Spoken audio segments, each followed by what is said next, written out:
তো সবাইকে নিয়ে অনুষ্ঠান। অনেকে হয়তো ভাবছেন শম্ভুদা এখন চশমা পরে এসছে, মনে হয় ভিলেনের কিছু কথা বলবে। না দাদা বৌদি, আমি এখন ভিলেনের একটাও কথা বলবো না। তাহলে বলবেন শম্ভুদা কার কথা বলবেন? দাদা এখন আমি কুত্তার কথা বলবো। তাহলে বলবেন শম্ভুদা চশমা পরে কুত্তা? দাদা মডেলিং ব্যাপার, স্টাইলের যুগ, আমাকে এখন স্টাইলের কুত্তাই মনে করতে পারেন। তবে একটু বলে নি, আমি গ্রিন রুমে ছিলাম, অনেক বন্ধু আমার সঙ্গে দেখা করতে এসছেন, অনেকে অনেক কথা বললেন। তার মধ্যে একজন বন্ধু আমাকে দূর থেকে বলছেন শম্ভুদা কুত্তা, শম্ভুদা কুত্তা। আমি দাদা ভাষা ঠিক করো, তোমার ঘরদারকে অনুষ্ঠান করতে হলে গিয়ে কুত্তার টুত্তার বলে না। দাদা ওই রকম কিছু নয়, আপনি যে মিরাকেলে কুকুরের এপিসোডটা করেছিলেন আজকে একটু ওইটা করবেন। আমি দাদা প্রথমে এসে বলতেন যে শম্ভুদা কুকুরের এপিসোডটা করুন, আজকে প্রথম এসে আপনি বলছেন শম্ভুদা কুত্তা, শম্ভুদা কুত্তা। আমি কি বুঝবো?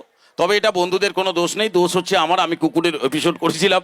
তবে কোনো দোষ নেই, শুধুমাত্র আপনাদের সবাইকে নিয়ে আনন্দের আসরে আজকের এই অনুষ্ঠানে যে কোনো জায়গায় এই আনন্দ নিয়ে যাই করি না কেন সব কিছু মিলিয়ে মিশিয়ে আনন্দের ব্যাপার রয়েছে। হ্যালো হ্যালো, ঠিক আছে ছাড়া দা, গান গাইছিলা না, ঠিক আছে কমিয়ে দিতে সেটা, ঠিক আছে ছাড়ি দাও। হ্যাঁ, তো এখন আপনাদের কাছে এই অনুষ্ঠানে বলে নেব আমার মিরাক্কেলের থার্ড এপিসোড কুকুরের এপিসোডটা। অনেকে বলবেন চশমা পরে, হ্যাঁ দাদা স্টাইলের কুত্তা, এটা বলে নেই। একটা কথা আপনাদের কাছে প্রথমে বলি, আপনারা সবাই জানেন যে কুকুরের লেজ বাঁকা হয়, জানেন তো নাকি? হ্যাঁ বৌদি, জো হাতে কেন দেখবো সে কুত্তা। তো যাই হোক, সে কুকুরের লেজ বাঁকা হয় দাদা, সোজা হয় না কেন? কেন? আচ্ছা কুকুরের লেজ বাঁকা হোক বা সোজা হোক আপনাদের এত মাথা ব্যথা কেন? জানেন সারা পৃথিবীতে যত পশু আছে সব থেকে বেশি টেনশন এই কুকুরের। তাহলে বলবেন কেন?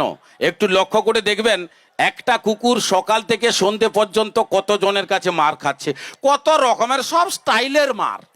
2024 আবার স্টাইল পাল্টিছে। দাঁড়াও চশমাটা খুলি, কুত্তার ব্যাপার তো কি গন্ডগোল ব্যাপার।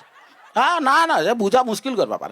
এবার দেখবেন দাদা একটা কুকুর সকাল থেকে সন্ধে পর্যন্ত কিভাবে মার খাচ্ছে। কেউ লাঠি দিয়ে, আবার কেউ যেতে যেতে পায়ে, আবার কেউ ডোগা দিয়ে, অনেক ব্যাপার আছে। এ কুত্তা শুধু এটা নয়, এ কুকুরের সব থেকে বেশি টেনশন কখনো জানেন? একটু খেয়াল করে দেখবেন, অন্যান্য জেলা থেকে যখন আমাদের গ্রামে হাতি প্রবেশ করে, কত কুকুর কত হাতির কাছে মার খায়। সেই পরিস্থিতিটা কিভাবে হয় এখন একটু আপনাদের কাছে বলে নিই। অন্যান্য জেলা থেকে যখন আমাদের গ্রামে হাতি প্রবেশ করে তখন আমাদের গ্রামের কুকুরের পরিবেশটা কিভাবে হয়। একটা গ্রামে তো অনেক রকমের কুকুর দেখা যায়, তার মধ্যে নেড়ি কুত্তা। মার্কেটে যেখানে যাবেন পেয়ে যাবেন, সব জায়গায়, এর অভাব নেই, শ্মশানেও পাইব এ নেড়ি কুত্তা সব জায়গায়। নেড়ি কুত্তার আওয়াজ কিভাবে একটু খেয়াল করে দেখবেন, এইভাবে স্টাইলে।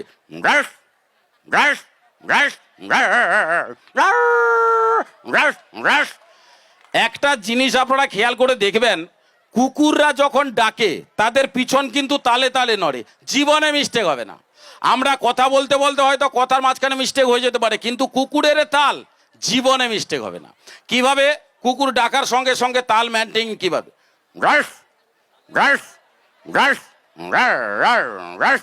এটা জীবনে মিস্টেক হবে না।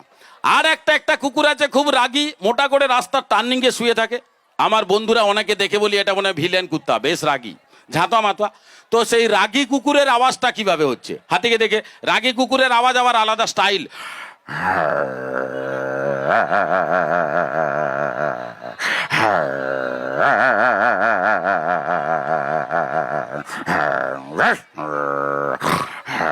দাদা হাতি ভাবছে কুত্তা যদি এবার ডাকে আমাকে কেউ ধান দেবে না, এ কুত্তাকে জামাই ভোজন করবে, এই বলে হাতি রেগে যায়। আর কুকুর ডাকছে, তার পিছনটা তালে তালে নড়ছে, সেই সময় হাতি শুঁড় নিয়ে পিছনে মারছে। পরিস্থিতি কিভাবে হচ্ছে একটু খেয়াল করে দেখবেন, কুকুরের যতটা সাহস ততটা ভয়। মানে 2 হাত এগিয়ে যাবে, 4 পা পিছিয়ে আসবে, এ তার পূর্বপুরুষের একটা প্রথা আছে। এবার হাতি এলো, তাকে দেখে কুত্তা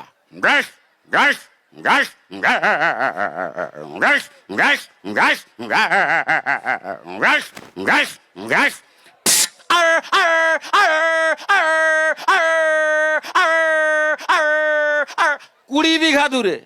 সে কুত্তা জীবনে হাতির কাছে আসবে না। শুধু এটা নয় দাদা, এ কুত্তা আরো মার খায় হনুমানের হাতে।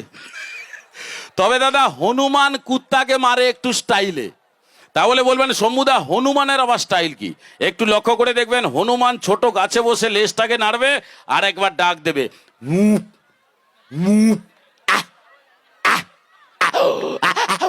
এই শুনেই কুকুর চলে এলো। কেন রে, তুই তো দূরে ছিলিস, কাছে। এ দাদা মার খাবার জন্য আসছে।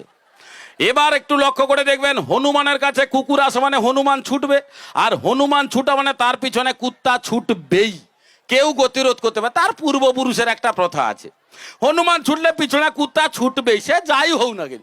এবার একটু লক্ষ্য করে দেখবেন, হনুমান যখন ছুটে 120 কিলোমিটার গতিবেগ, কিন্তু হনুমানের ডিস ব্রেক আছে, হনুমান ছুটতে ছুটতে যে কোনো সময় বসে পড়বে, কিন্তু দাদা কুত্তার কোনো ব্রেক নাই, তার পা স্লিপ করবে রানিং, আরো মোরাম রাস্তা হলে তো কোনো ঘষড়ি চালিয়ে পুরা করে, ইয়া বিরাট ব্যাপার। এবার হনুমান ছুটছে, তার পিছনে কুত্তা, হনুমান ছুটছে পিছনে কুত্তা, হনুমান ছুটছে পিছনে কুত্তা, হনুমান ছুটছে পিছনে কুত্তা, হনুমান বসে পড়ছে, কুত্তার পা স্লিপ, এবার কুত্তা ঘুরছে, হনুমান কান পাটায় ঠাই,